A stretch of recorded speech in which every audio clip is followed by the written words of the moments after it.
Welcome back to International Scale Modeler. Today we're going to do a review of one of the Tarangus kits. This is the Saab J32B Lansen. This is a sport model of the A32A. Now, as you can have a look at the box art there. I mean, that's absolutely brilliant looking box art. I do love Tarangus box art. I think they've actually nailed their box art, and that's one of the coolest pictures out there. Like the vegan one, that was really good, but this is, I think this is actually a nicer picture than the vegan. But box art's heavier. The aircraft and sounds, the reason I want to build this next, this is why I'm reviewing this now, because I want to get stuck into this, but it's got this real houndy looking face. I just think, and it's very different from your normal jet and things like that. So, and obviously Tarangus, they specialise in the Swedish Air Force stuff and things like that. And obviously we sell them on Ultimate Modern Products as well. So if you do like the review and you do want one, you know, head on over and get one from us. We haven't got any aftermarket for them yet, but we're thinking about stocking it if people are interested and things like that. But on the box, anyway, let's just have a quick shifty. We have got we've just got a little write-up about their picture. Not a lot whatsoever. Box art by Tor Carlson Visby. Box number, kit number TA4802. And as with all Tarangus boxes, they are absolutely solid, and we have to, they fit together extremely well. So, whoa, oh, there goes that model. It's fantastic. So, what we'll do is we'll have a look inside the box. Now, I have got some aftermarket for this, as you can see. So I've just got this to see how it goes and if it goes with the model well and things like that if we decide to start stocking it. But what I'll do is I'll take everything out, pop this back there. Okay, right, so it comes in one bag, which is probably my only thing with Tarangus. If I was to give them or ask them to do anything, it would be to put the kits in separate bags, like a lot of the modern manufacturers do. This to me harks back to old Airfix and, you know, conning Airfix and stuff like that. But I think for me, that's what I would ask Tarangus to do, is just to separate their sprues in separate bags and everything, because they are a specialist kit maker and they're not cheap kits. So I think they deserve a little bit extra attention. But let's take all of this out. Okay, and we'll pop it all over here. Get rid of that. Right, okay, so we'll have a look at the main sprue first. Obviously it's got the two fuselage halves on there. And looking at them, the moulding itself, it's as you can see, it's clean and crisp. It's very nice. It's nice plastic. It's that grey plastic. It's like Airfix plastic's too soft. And then you've got things like other manufacturers that are too hard, and this is kind of in between. So it's just about right plastic. It's very nice when you get your sander on it and things like that. It doesn't take ages to do or go away in chunks or too quickly. So let's zoom you in a bit and see what we've got on this sprue. And as you can see there, markings are all nice. They seem to be very much in scale as well. Nice and clean and crisp. Easily to pick out with a wash and things like that. As far as flash goes, there's the odd little bit of flash here, a little bit on the intakes, on the inside of the intakes there, and around the edges here as well, and a little bit of burring on the cockpit edges. Now burring, obviously, it literally is just a quick swipe with a thing and that's gone. But with regards to the flash, it's not flash, lots of flash. It's a cross, I would say it's a cross between burring and flash, actually, this stuff. But you know, I think it's well within, you know, tolerances, modern tolerances. And I'll just have a look. There's no EPMs or anything like that that's going to be visible. I do like the feel of this plastic, though. I do have to say, it does seem very nice indeed. There's a nice feel to it. Let's just move this out of the way. Right. Okay. We then got the wings, and these are, okay, let's just have a look here. So this is an upper and a lower on one sprue, and again, very nice panel lines. Let's zoom you in a bit here, just so you can see. Okay, nice panel lines, clean, crisp, very distinctive, nice lines. Looking at where the sprue gates are, obviously pretty much most kits they have them on the front of the wings there, so you can sculpt them round. Again, it's this nice matte plastic. It just feels nice, I've got to say. But apart from that, I would imagine a couple of these will need taking down. As you can see, they just up there, and there you can see they're quite raised. So I would suggest taking those down a bit before you put it together, most definitely. So we've got the other sprue with the other wing on there, as upper and lower, and we've also got on here a looks like part. Oh yes, we've got the internal. That's not bad. Let's get you back in. Got the majority of the pit there, as you can see, instruments and everything. What I would say there, it's a little bit. The mould is a little bit soft. Okay, so it's just softly moulded. So I would say that I would definitely say go out and get one of the photo etch replacement parts for that, because I mean it is softly moulded, as you can see. There's no two ways about that. It is a bit softer moulding of the instruments and things like that. So what you would do is you would take those off, take those down with a sander, and then apply the decals. Now the good thing is they're coloured decals. They're made by Eduard. They're marketed as Maestro models, but they are made by Eduard. You know, they are Eduard standard coloured instruments and things like that, and they're actually bob on with the colours and everything. So definitely recommend these as an extra to that as well, to the cockpit for sure. We then move on to another sprue. We've got the wheels, the legs, and a few other odds and sods. A bit more of the front wheel well by the looks of it. Oh no, the centre wheel well, isn't it, for the two wheels? And the landing gear. Now on this sprue there's quite a lot of burring around the edges, and that's where the press has met together, and it's not flash, it is burring. There's a little bit of flash here on the wheel, as you can see, just on the edge there. It's not, yeah, it's going to need a bit of clean up, that wheel. Apart from that, the rest of it's a-okay. As I say, there's lots of little bits of burring around the edges. It's not too it's not, that's a bit of flash, I have to say. There you go, you can see that under my finger there. That is flashy. So there is a little bit of clean up required with this kit, no doubt about that. But to be honest with you, you know, as long as the kit itself's good and goes together well, a little bit of clean up, it doesn't take too long. What I don't like about modern kits, when they're advertised as modern kits, is when they don't fit, and then you've got to mess around with trying to rectifying fit issues and things like that. That really grips my whatever. But a little bit of flash and burr, it's not too bad, to be honest with you. But you would expect better on a modern kit, I have to say. You then got the obviously the tail fins, tail planes, and the all the hard points here. Again, as you can see, lots of little bit of burring, bit of flash here, bit of flash there, bit of flash there as well. So this sprue and the other sprue were quite flashy. The other two were fine, but these two are quite flashy, and you will definitely require some cleanup. Though I will say that the flash and the burr is only on the part of the piece that is going to connect with the other side of the wing anyway.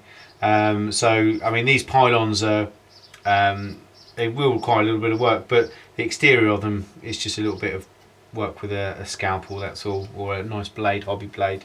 Apart from that, again, the engraving's very clean and crisp, very nicely well pronounced, and more importantly, in scale. A lot of aircraft tend to get these in scale. I mean, this is going to be a good size 148 aircraft. I mean, you can see that's a fair old size, that fuselage. It's not a small aircraft. Space is a premium for me, as you know. Right, we then got the exhaust and everything. Again, not a lot to write home about there. But we do have some resin upgrades. Now, let's go over there. As you can see, we've got 2 ejector seats and the nozzle. Now what I'm going to do is I'm going to zoom you right in on these, just so that you can see what's going on. Okay, right, so you've then got, it's nice that you get these resin upgrades and things like that in kits, but that is obviously the nozzle and everything.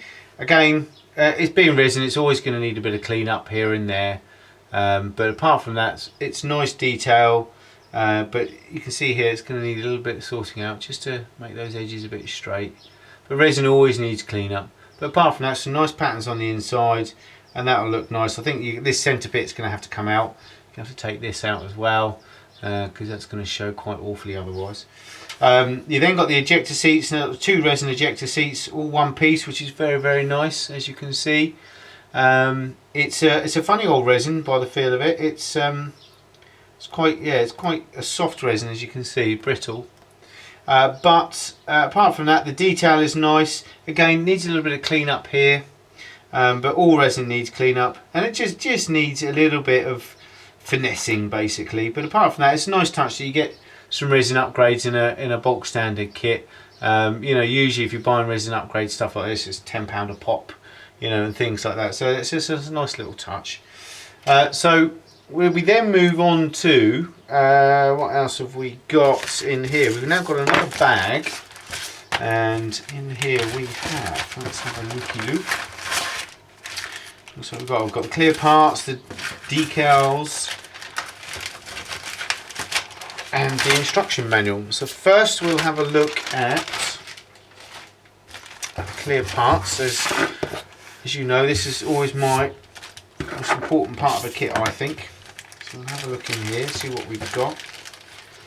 Now, good thing is they're in 2 separate bags, which is brilliant, as they should be. We've then got a little note, Lansen, errata and bonus. So there's an error. The yellow numbers on the separate sheet were missing on the main decal sheet. They are for use on the gear doors as seen on profiles in the instructions, but not always.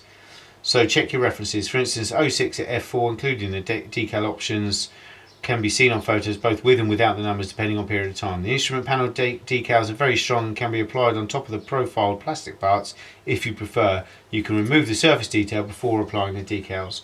So there you got the extra number decals there. Let's just zoom you in a bit so you can have a look, proper look. Okay, so these were missed out on the main decal sheet, whatever. And then you've got the set of instrument decals there. Again, they're actually a nice, like a satin flavour, and if we compare them to the other set, you can see the colours are actually slightly different. Now I would say these colours are more correct. They seem to be of the time and period. I would have to check my references on those two, but there is definitely a colour difference between the two, that's for sure. So very interesting, worth checking that out and everything. So I would suggest that it's nice that they've added this extra in afterwards as well. It's always nice for a company to, you know, keep evolving their kits as they progress, and when people find mistakes, that they do correct them. A lot of companies would just say, "Ah, tough." So let's have a look at this bit of glass. Please be good. Right, got all sorts of rubbish on my black sheet. Look. So looking at the glass itself, it is clean and clear. Although I have to say, there's a very faint scuff mark on there. Very faint indeed, but obviously using a UMP buffer, that'll come out nicely. It literally is a couple of wipes over with the green and then over with the white, and that will come out nicely. Look, I'll show you now. Look, okay. What's he done to that canopy? He says. See, as you can see there. Okay, and you can see where that's at, and it literally is then just going over with the buffer. And a good buff with the buffer. Oops. I think I'll probably have to buff that bit that's just fallen off. As you can see, unfortunately you've got all my dirty fingerprints over it as well, but as you can see that scuff mark's completely gone now. Right, so let's get that bit off the floor. So very nice indeed, nice and easy to sort out. I would imagine that's just one of those things that's kit, particular kit, just on my kit, might not be on all kits. Well, there you go, so absolutely lovely. Right, okay, so glass needs a little bit of work, but apart from that, it's fantastic. Now it's quite a big cockpit, so getting those extra bits inside, I think getting the photo etch for the inside of the cockpit will actually make a difference, because as you can see, that glass portion of the cockpit is quite large. So, and your eyes are always naturally drawn to what's inside. Oh, excuse me, that's my phone. Let me just turn that off. Right, I do apologise about that. I completely forgot to turn that off. Right, so let's have a look at the decals. We have one large sheet here. I don't know who produces Tarangus decals. There's no indication on the sheet at all. Looking at them, they all seem to be clean, clear, crisp and vibrant. They seem to be in register. There's nothing out of place, no, not at all. The underside, you can't read these. They're very, very small indeed. They're not readable. Let's just have a quick look. Look, you can, if you could read Swedish, you can read those under a magnifying glass, so that's quite good. But they're all very nice indeed. Nice and bright colours these. The Swedish aircraft did have bright colours on those backgrounds, those grey backgrounds. But looking at this, let's zoom you in a bit just so you can see what we're looking at. Okay, the carrier film is cut reasonably close to the decal itself, which is nice. I do like to see that. On the numbers, they're practically right on top of the carrier film ends where the number ends, which is fantastic. These ones here, this is all one solid. This block, this arrow shape here is all one solid block. I think I'd be tempted to cut these bits out here just to make it look a bit nicer. It's a bit of extra work, but I think that will make a massive difference when you're applying the decals. So cut these centre bits out here. Might be a faff for some people, but other people will quite enjoy it. I'll enjoy doing that. I just think it'll make it look nicer once it's on, because there's nothing worse on a kit than having solid, clear decal. You can never quite get rid of it. It always shines through, especially on this dark grey colour. It's going to really pop out. So I think that's worth doing as well. But that's not the manufacturer's fault. Any decal company would be exactly the same with that. Finally, we come to the instruction manual. Now, this is a A4 size piece of paper. It's magazine quality. It's nice and thick and glossy, as you can see. Stapled in the middle, and very nice indeed, very well presented. It's in black and white. There's no colour on this. It gives you a good write-up about the Saab in English, the Lansen, the 32B, and a little bit more of its predecessors and follow-ons and things like that as well, which is fantastic. Instructions, you've then got you've got numbered bits, not actually on the sprues, but I like that. It means you can take all the bits off as per normal, and you can clean them up as you go, all in one go, and then still find out where all the bits go and everything.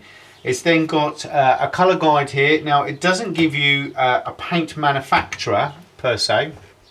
It just says light grey, natural metal, chrome, burnt iron, interior grey, aluminium, dark grey, dark green, grey, brown. So what you'll have to do is find out what FS numbers or whatever it is the Swedish Air Force used to for colour recognition on their aircraft. I would imagine it will be FS colours. I may be wrong, but you know. So, but it tells you here. The good thing is you can't miss what is a paint symbol. As you can see, these paint symbols are quite distinctive, so it's telling you what to paint and everything. Now, it gives you individual colours for each part of the interior of the cockpit on the instrument panels and the tub and all things like that, which is brilliant. So you can see where you're all going. Obviously, I'm not going to need those ones because I'm going to go for the photo etch one from Eduard or from Maestro Model, sorry. And then as the instructions themselves, very plain and simple, which is probably the best way to do it. It tells you here, it's got different glue references here as well, like it's got CA glue, open hole, remove, bend, reduce, you can choose your option and things like that on the key. And it's telling you here that to glue the seat to the tub, you need the CA glue, which is obviously because the seat's resin. So that's a nice little touch as well, so you can't get confused there. But as you can see, you've got the front wheel well builds up there at the same time underneath as the tub. And then you're putting the inside of the intakes in and everything like that. Again, with those intakes, let me just have a look on the inside. These are them here. You've got this great big noggin. Let's show you here. Got this great big noggin here. Okay, so that's going to need to be taken down, I would imagine. Let's have a look, see how they fit. Yep, you're going to need to take that down completely. Okay. So there's a little bit of work there, scalpel first and then a file, and Bob's your uncle. So this is these bits here. You then move on, we've got, then you're just inserting the tub into the fuselage halves. The cockpit's in two halves, obviously front pilot and navigator. Again, it's telling you to build that one up on the next page and do the same as the first one. Pop those in, and you've got odds and sods here. Oh, there's the exhaust. That might be the rear exhaust, those bits. Let's have a quick look. Oh no, there's the intakes. Yeah, there's nothing on the inside. Oh, there is. The same sort of thing on the intake. So, but as you can see, pop that together. I would recommend obviously painting all these bits in before you put it together. The exhaust and everything, paint that before you put it in. Much easier than once it's all in place. Same for the wheel wells, you can put those in. Don't put the wheels in yet, leave them till last. Obviously you've then got the wings with all the pylons and everything. It's looking like, it does say question mark here, so option. So the only option is to whether you want the end pylon, this square one, or this more aerodynamic one. So but it looks like it has all the pylons on it all the time, so you pop all of those pylons on, so you are going to need to do all the cleanup on those. Saying that though, here it's saying you've got an option of drilling the holes for the pylons. Yeah, it is, yeah. So to be honest with you, I'd be tempted to pop the lot on, but it depends. I would definitely say check your references, because there may only be 3 pylons on there, and it depends where they're situated and things like that. I doubt they would have had enough room for armament to fit all of those pylons on there. So, so I think again you need to check your references on there. Then going on, obviously you fit the wings, all the one piece. Obviously you've got the well here, the wheel well there, all one piece. Pop it together. You then got what I would assume to be a fuel pod. Going on underneath, or an so be radar or avionics maybe, but I would assume that to be a fuel pod.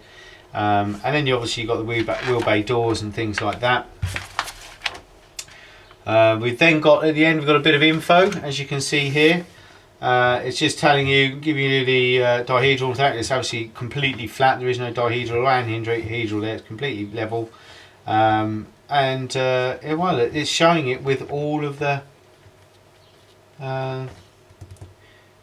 Yeah, it is. It's showing it with all the pylons on there. So maybe all the pylons do go on there then. Maybe. So you've got 3 alternatives here. Alternative A, B and C. And it just depends whereabouts these fins are and things like that. So supplied as a bonus to make other versions. Antennas 70 are not used for kit markings. Supplied as a bonus to make other versions. So if you want to make other versions, you can use those. If not, don't put them on, basically. You've then got obviously masking canopy up, popping the canopy on, and then finally on the last page you've got stencil data placement guide, and a little bit write up about the stencils themselves, about the placement themselves, about what versions you want to do, things like that, and the type of, oh here we go, painted all over in certain colours and things like that, olive gron 325 in Swedish Air Force, etc, etc. So if you, do know if you go onto their website, which is tarangus.se, I think, if I remember rightly, then they have more information about each kit on there and what options you've got with regards to the aircraft as well, and they give you photo references, which is really a nice touch. But there you got then you got your extra decals and things like that, camo patterns, so olive green natural metal. You know, unfortunately, You know me, I like colour ones of these, so that does fall down a bit there for me. I do like this one. That's a bit tasty. This aircraft was used to test and evaluate the new parachute, so that's a test version. But apart from that, it's going to be this. This is olive green apparently. It's very, very dark green. It's almost dark grey. So that'll look interesting, and obviously the natural metal is the underside. But very nice indeed. So overall, I think as far as the kit goes, I think it's not amazing. Oh look, oh, sorry, we've got some extras here. We've got these extra bits. We've got a ladder and FOD covers, okay, which I've got to add for that, and also got air brakes as well. So we can. Is that for the 32B? It must be. Okay, so I've got a air brake set there as well, so it'll be interesting to see where they go. But I think overall, it's a kit of a subject that you're not going to get anywhere else, and in 148 flavour as well. The plastic's very nice, the markings are very nice, the fit I've seen is reasonably good over the internet as well. The only thing I'd say is a bit flashy and a bit burry, so you have to say to yourself, right, I know I'm going to do a bit of clean up with this kit. But I think as modelers we'll like to do a bit here and there anyway. I mean, if it all went together perfectly, it'd be a little bit boring, I think. But overall, the kit's it's a nice kit of a great subject. I think it's a very sexy looking aircraft just because it's completely different and its profile is dead flat, you know, as you're looking at it. So I like it. I'm looking forward to getting stuck into it. It's a bit big for what I can fit around anymore at the moment, but I shall have a shelf just for this itself. I did want to do the Vigan, but obviously Paul's doing the Vigan, so I'm going to do this one. But overall, I would say that's a good 7.5 out of 10. The price is probably a little bit toppy. We sell it at $59.99, which is the cheapest you can get it in the UK. We're priced out by the kit manufacturer. You know, price holds us. We're not allowed to go any lower than that. But I think it's worth it for a subject that you're not going to get anywhere else, and minimal cleanup. And it's nice to have the resin extras and things like that as well. So that's a recommend from me. And if you like the different subjects like I do, you know I like different, then this is definitely one for you. But overall, great little kit. So until next time, take care. Bye bye.